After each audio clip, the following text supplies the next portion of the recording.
Hi, everyone. A recent study reported an EdSurge analyzed communication between teachers and parents on a school communication platform that was from a nonprofit.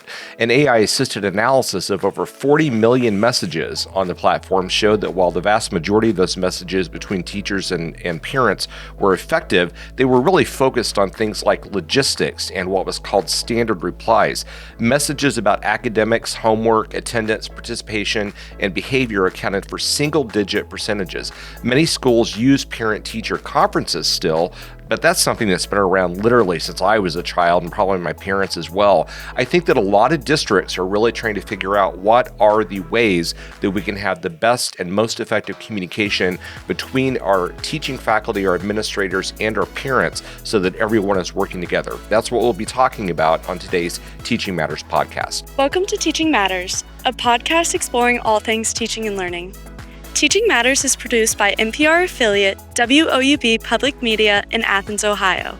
And here is your host, Dr. Scott Titsworth, Dean of the Scripps College of Communication at Ohio University. Thanks so much, Trinity. Joining me today is Tom Livezey. He's the superintendent of Oakridge Public Schools in Muskegon, Michigan. Tom is a graduate of Michigan State University and has served for over 20 years as an educator and administrator. He's been superintendent at Oakridge for 17 years. During the 25-26 academic year, Tom has been elected as president of the Michigan Association of Superintendents and Administrators. Tom, it's great to meet you, and it's great to have you on the podcast. Thanks so much for your time today. Hey, appreciate being here, and I enjoy telling my story. Yeah. Well, let's start with that. I enjoyed reading the bio that you have on your district's website. Can you talk a little bit about your background and what got you into education and administration? You've had a 17-year run as superintendent there. That's a long time. So how did you get from, where you were to where you're at now? Boy, going back, that's quite some time ago. But so I'm a first-generation college graduate in my family, so I consider myself blessed to be able to do what I am able to do. But my biggest influences in my life, besides my own family, were the teachers that I had. I was blessed to go K through 12 through Vicksburg Community Schools here in Michigan, and I can literally name every single teacher that I had through elementary and my college coaches. I was an athlete in high school, three-sport athlete, and they all encouraged me to go on to pursue my athletic career in college. And so that was my ticket to an education, was sports and the extracurriculars, and fully believe in all of that. But I went to I went to education because I wanted to continue that trend. I wanted to coach like the coaches in my life. A strange thing that I've never coached a day in my life. Since I got an education, I first found out that teaching's pretty hard. And you get into the teaching profession, and I wasn't able to coach because it was so hard to be a teacher. And I went on to get my master's degree and ended up teaching for, I think, 6 to 7 years. Structural technology specialist, assistant principal. I was an adjunct professor at Grand Valley State University for a bit. I became a curriculum director here at Oakridge for a few years before they asked me to transition into the superintendency, and that's now been 17 years ago that I've been in this position in this district, and it's been a true honor to be here. Can you tell us a little bit about your school district and then also, sort of the Muskegon community? What's it like? Sure. Well, first of all, I've been working in high-needs districts my entire career. So Godwin Heights is inner city just outside of Grand Rapids, Michigan. Had a third of my kids did not speak English as their first language in my classroom when I was teaching. Transitioning that to Oakridge, where we're on it's hard to say that it's a suburb of Muskegon, but it's about 80% free and reduced rate when we had that. This community qualifies for the community eligibility provision, so we get free breakfast, free lunch through federal funds for all of our kids. We've got Boys and Girls Club partnerships for after-school programs and summer programming, so great community, very tight-knit community, high needs. We have one of the lowest taxable value per pupil in the entire state of Michigan. We're in the bottom 5%. So everything that we do, we have to fight and claw for the resources that we need to educate our kids and trying to get the partnerships with our local legislators. So yeah, that's a little bit about Oakridge and the background and the kids and the community that we serve.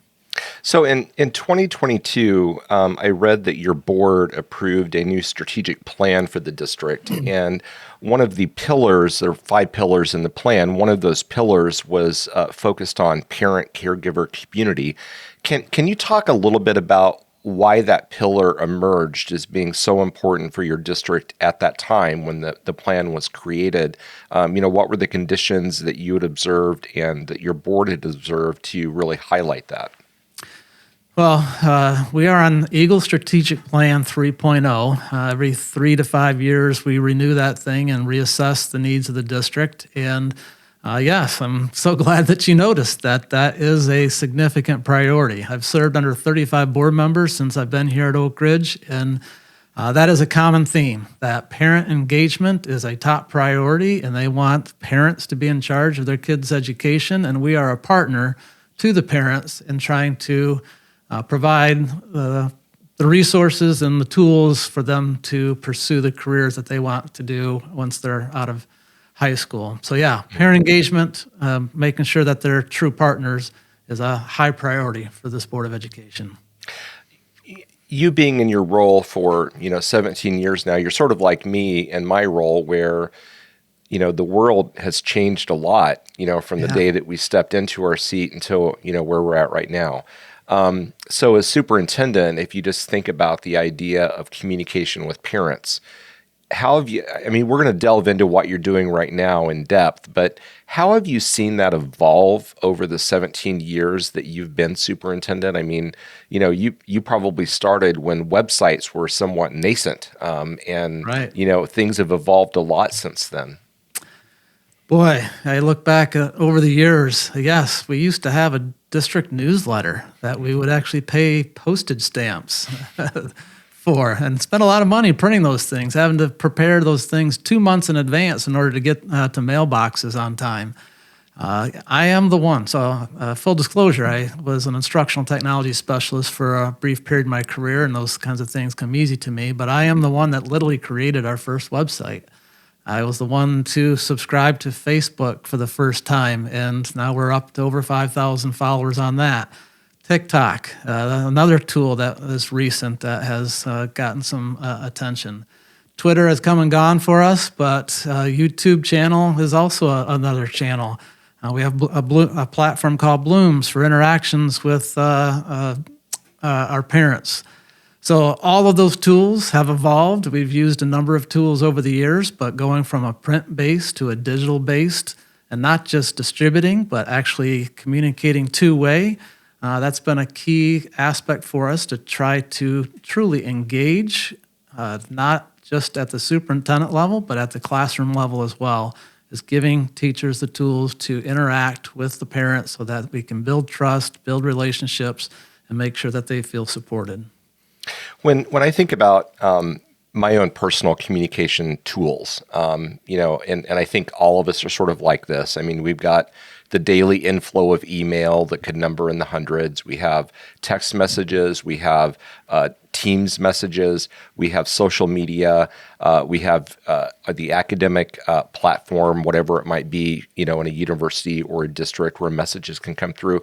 Point I'm making is that we have so many communication tools, and that's true for parents as well, that it is sort of overwhelming, to be able to think about, where to find a message that you need. What are some of the steps that your district is taking to help, the teachers in your district, the administrators, and then also the parents and students sort of make sense of this ecosystem of communication tools? Well, it certainly has evolved over the years, and you've learned some of the things that we have. And I'll give you an example that as all these tools are coming out, you find, hey, this is really neat. Let's try that. And then you reflect after you've adopted some of these tools that, man, parents are getting this information from this app, another piece of information from another app, and go to our website for this, go to our social media for that. And we're hitting them from so many different directions. We have tried to simplify that a little bit so that there's fewer access points to have. I don't know that we'll ever get to a single access point because people live in different digital communities, I'll call them. But that's one thing that I can reflect on, that we need to make sure parents know where to access the information that they need and make sure it's consistent and reliable so that they can be informed about what's happening in the school district. I could go into great detail on all of those things, but generally that's been a discovery for me personally and for our district that I'll just give you an example. If there's a family of 3 and we've got 5 buildings in the district and they've got a kid in 3 of those buildings, teacher 1 might use one tool, teacher 2 might use another tool, and teacher 3, and then that's tripling the amount of access points that a single parent has to manage their own children. So we've consolidated that where we've got one tool. We happen to use a tool called Blooms right now that rosters all the kids, and teachers can communicate two-way with all of their parents with a single click of the button, or they can filter it down to certain groups or hours of the day. But just making it easy on the teacher as well as the parent, that having one app for all 3 of their kids. And there's some families with 5 or 6 kids. And so just try to imagine if every teacher used a different tool, how inconvenient that would be for parents. So that's just one example where I think we've learned to be parent-friendly and work together as a district to simplify and reduce the number of access points for parents and teachers. The Blooms app that you're using, I was looking a little bit about that. I thought it was interesting that you also provided access to that app for community members who maybe do not necessarily have students in your district at the current moment. That's true. That is true. They can subscribe on our website. We'll add them to the database, and then we can communicate to community members who may not have a child in the district. Mm-hmm. So as you reflect on the progress you've made since you enacted your Oakridge strategic plan, what are the core things that you're really focusing on? I mean, you talked about sort of the technology platforms, but I assume it's a broader strategy than just knowing what app to use. Yeah. So I like to reference Jamie Vollmer's book called Schools Can't Do It Alone. And in chapter 14, in fact, I just looked it up before I hopped on because it's one of those things that I just gravitate towards quite often. But he calls it the prerequisites of progress. And he lists 4 things. And I think the first one is the preeminent one that we all as public schools need to work towards. And that's community understanding. If the community doesn't understand what you're doing and the positive things that you're doing, they're not going to trust, which is number 2. If they don't trust, they're not going to give you permission to make progress as a district. And if they don't give you permission, they're never going to give you the support that they need, which is number 4. So those 4 things, community understanding, community trust, in order to get permission and support, you've got to build that understanding and trust before permission and support is going to come. And that doesn't matter, whatever tool you use. It doesn't have to be the tools that we use, but that's the foundation of what we're trying to accomplish is community understanding at the base. What are some of the points that you're really trying to emphasize right now about your district to sort of build that understanding and start to build that trust? Yeah, so we've got a few priorities right now. In fact, I'm excited. Next Monday, I'm going to launch. We've got a campaign called the Show Up campaign. And Show Up is about getting kids to show up to school. We've reduced our chronic absenteeism from 42% down to 28% last year, and we're riding about 25% right now. So we're trying to reduce that chronic absenteeism. But our Show Up campaign, we've challenged another school district that borders us to see who can reduce their chronic absenteeism the most.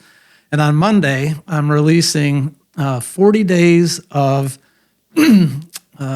posts, I'll call them, where I've taken a picture of a kid, and they've told me what do they want to do when they grow up. And we took AI to turn the kid into 20 years older and into that career that they wanted. So, for example, I did one. I said, I'm Tom Livezey. When I grow up, or I show up because I want to be a video game creator and create learning experiences for kids. And so on Monday, oakridgeschools.org/show up is where we're going to release all of these videos one at a time.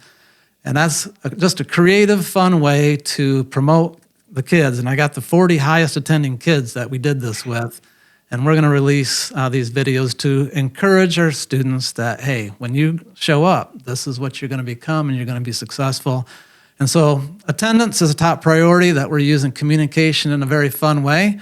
We're going to be putting on TikTok, Facebook, on our website, and just trying to build a culture of kids who show up to school. So that's one example. With many other things that we're doing, but that's the fun one that I'm pretty proud of and excited to release very soon. Yeah, that is really fun about the way that you're being creative about, sort of portraying the students in their own voice, but Yes. letting them see a future version of themselves. Exactly.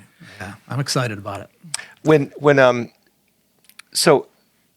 you're trying to think about the messages that go, from teachers to families and then back and forth, what type of work have you and your principals done, to sort of, help teachers think about the substance of that message? The stats that I was quoting at the beginning of the podcast, that in a typical educational environment, a lot of the messages are more transactional about, knowing what's going on and what's happening, not so much about academics and that sort of thing.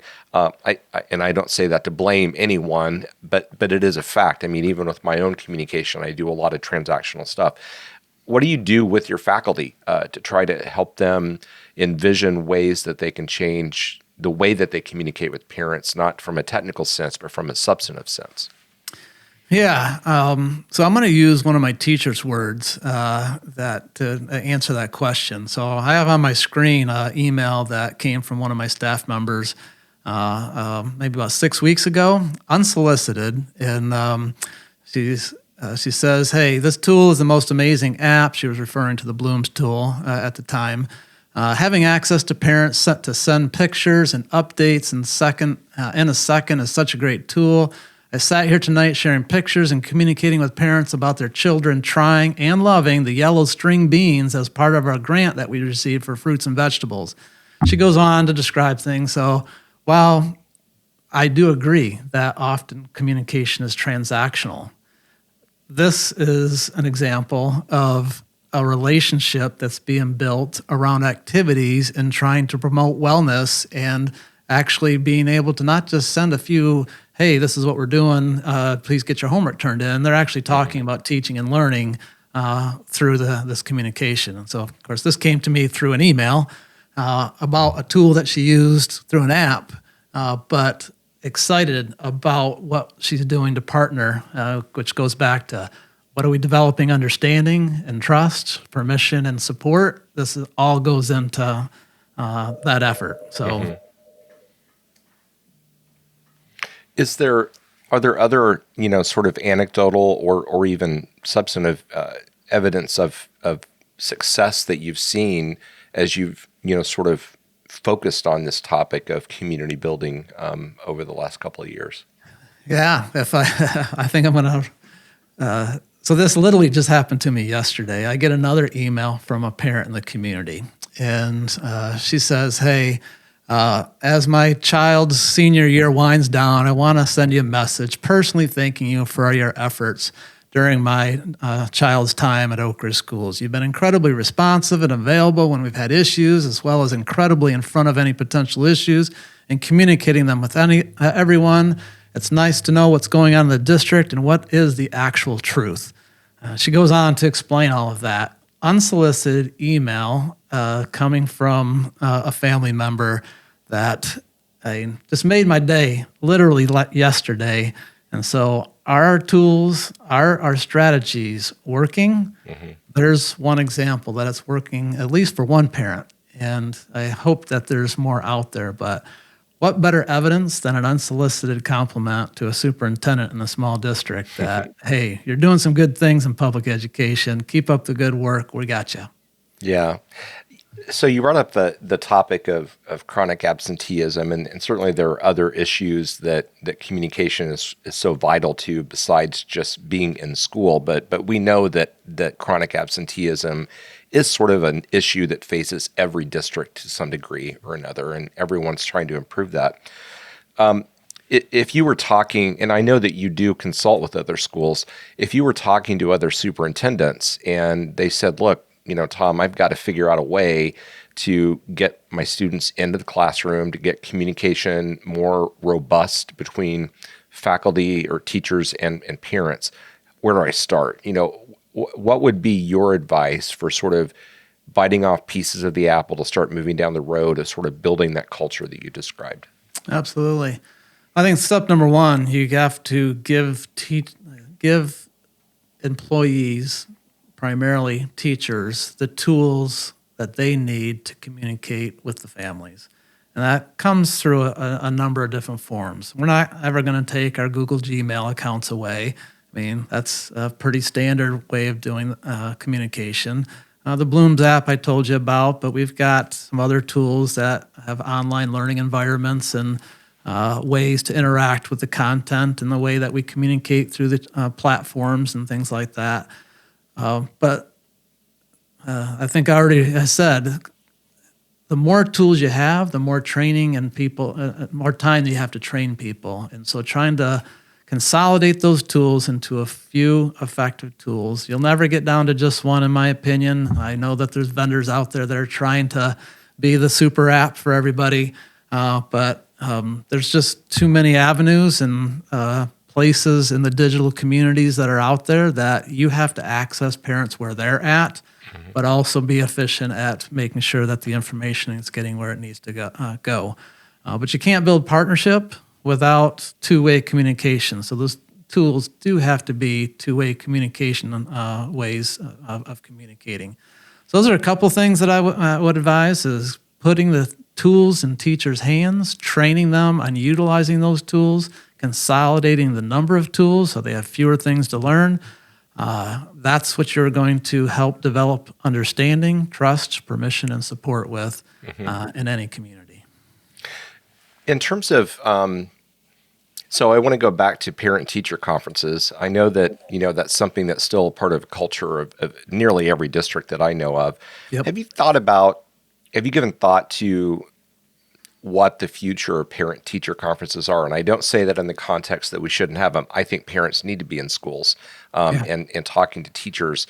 But I also remember, like with my daughter, 10 years ago when we went in, especially when middle school started, and the teachers kind of looked at you like, "What? Why are you in here? You got a good kid. Why are you in here?" And Emma and I, and one of our colleagues that's a coach with us, we've talked about this actually quite a bit because they're all doing parent-teacher conferences right now in Athens and the surrounding districts.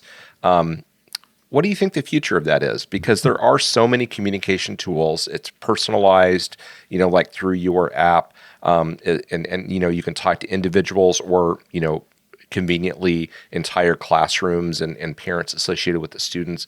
What do you think the role of getting families into the building, having relationship building discussions with teachers are? I mean, what are your thoughts on that? Yeah, so just reflecting on how we've tried a few different methods over the years, but how we're currently doing things and what our current beliefs are, that we've purposely scheduled our parent-teacher conferences during the middle of marking periods instead of the end. We want to have, when we do get to parent-teacher conferences, we want to have that relational conversation about that partnership, not just about what's on the report card. And so the conversation is less because they have access to that information every single day. They don't need to know what the grades are, what their attendance are. That's coming with the digital access that we give them. So that relational aspect of parent-teacher conferences is a key priority. We've also have virtual opportunities. And so we're seeing a gravitation towards some parents wanting to access virtual, and we've had to adapt our ways of how do people sign up for these things. You can't just come during the 7 o'clock to 9 o'clock scheduled times and wait for your turn outside the door. You're going to have to show up at a specific time to log on and have access to the teacher through the digital environment that we provide. So that has helped out. We still see elementary have high parent engagement in the 90 to 100% of elementary aged student parents show up for parent-teacher conferences, and secondary typically drops below 50%, just because the kids are growing up and they have access to everything. If your kid's getting straight A's, we still want to see parents. We still love to compliment parents and the good work that they do, but probably don't need as lengthy of a conversation. That's the kids that are struggling that we would like to increase the communication and partnership to see if we can get them towards higher levels of success. So, just a few things that have evolved over the years that who would have thought before the pandemic that we'd have Zoom or Google Meet parent-teacher conferences scheduled. It just wouldn't have happened prior to that. So,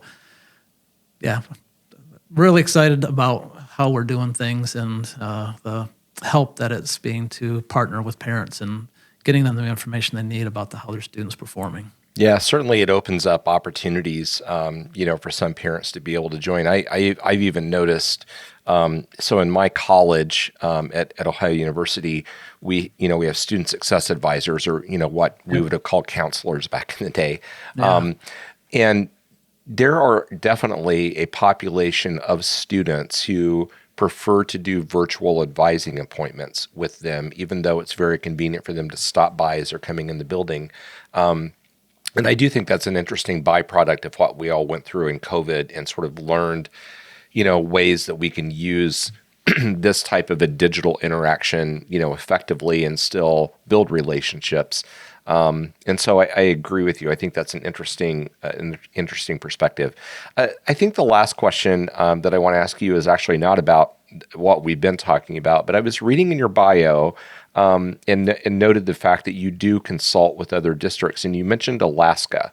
So I got to hear the story behind that. Oh, yeah. So there's about a 7-year period. I traveled to over 100 school districts across the country. And that particular August, I was literally in Maine, Florida, Arizona, and Alaska within 3 weeks. So all four corners of the country. So that took me 4 flights to get there, but I was in Point Hope, Alaska. And the topic, this is literally a town in the middle of, it's a Nupiaq Eskimo community. The airport was a strip of pavement in the middle of the tundra with a pickup truck at the end of the pavement. And so that was the airport with a guy flagging me down to say, hey, come with me. So I literally stayed in the closet of the school for 7 days because there were no restaurants, there were no hotels.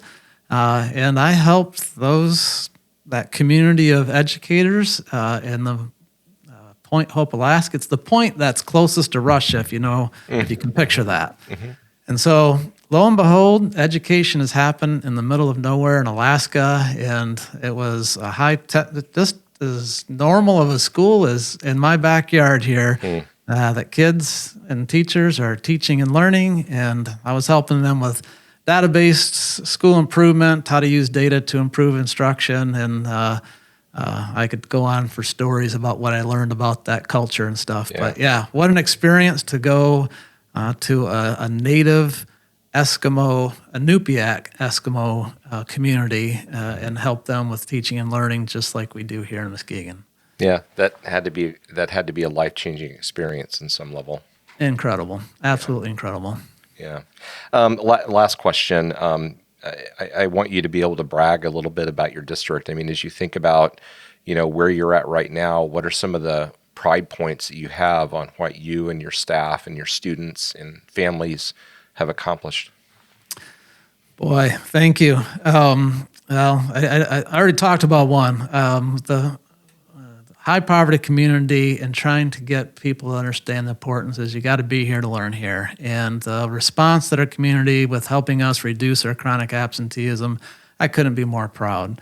Our educators, they work so incredibly hard under really difficult circumstances. And to see what they are doing and the systems that we are creating all around responding to kids' needs, both mental, academic, medical. We've been able to install a full-fledged medical dental facility right inside of our school. We provide after-school programs, summer programs. What I get tired of saying, doing more with less, because I'd love to do more with more, but we're doing an outstanding job educating kids. And while it's difficult at times, when I get those emails that I shared with you earlier in the podcast, that is impact. And to know that those same messages are going to our educators because we got that two-way communication. I mean, superintendents are not typically the ones that get all the compliments. You defer credit to staff, and you take blame when somebody has done something that perhaps needs blame. But I'm so proud of the community, the parents who have the courage to reach out, the educators who reach out to the parents. We're doing great things in public education, specifically here at Oakridge Public Schools, and I could not be more proud of my staff who partners with me and our parents to accomplish all that. So thanks for the opportunity to brag on them for a little bit. Absolutely. I think we all need to hear the positive stories that goes on every day, across the country in buildings where students' lives are being changed. And thank you, for obviously the work that you've done as an administrator and a member of your school district to really try to affect change in a positive way. It's a great story to tell. Thank you so much. My guest today has been Tom Livezey. He's the superintendent of Oakridge Public Schools in Muskegon, Michigan. If you want to learn more about some of the things we've been talking about, I'll have a link to the Oakridge Public Schools district website in the text accompanying the podcast, and you can learn more about the Bloom's communication tool, the district's strategic plan, and more about the school in general. It's a great website to check out. Thanks everyone for listening today and watching if you're on YouTube. Also, thanks to April Koska and Trinity Sweet for their work behind the scenes to make this podcast what it is. If you would like to reach out with ideas or suggestions, don't hesitate. Just email us at teachingmatterspodcast@ohio.edu, teachingmatterspodcast@ohio.edu, all lowercase and all one word. Thanks for your time, and we hope everyone has a great day.